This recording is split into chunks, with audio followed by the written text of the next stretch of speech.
ফেরিঘাটে আসছি, ফেরি বন্ধ তাই ওস্তাদ সার্কিটে হাঁটাহাঁটি করতেছি। ফেরিঘাটে সকালের আবহাওয়া কতই না আরামদায়ক। সকালের আবহাওয়া খুবই মিষ্টি, কি সুন্দর আরাম লাগতেছে সকালের আবহাওয়া। ফেরি আপাতত বন্ধ, বাইরেরা ঘুমাইতেছে তাই ফেরি বন্ধ রাখছে।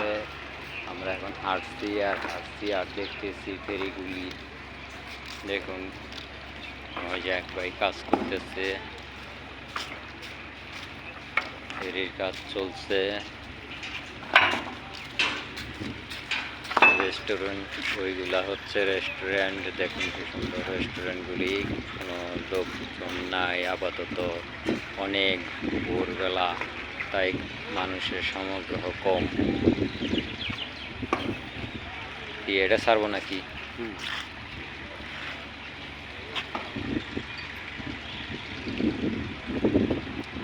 ফেরি নাম্বার 5 এখন সচ্ছলভাবে এটা চালু করা হবে। এটা দিয়ে আমরা পার হয়ে যাব।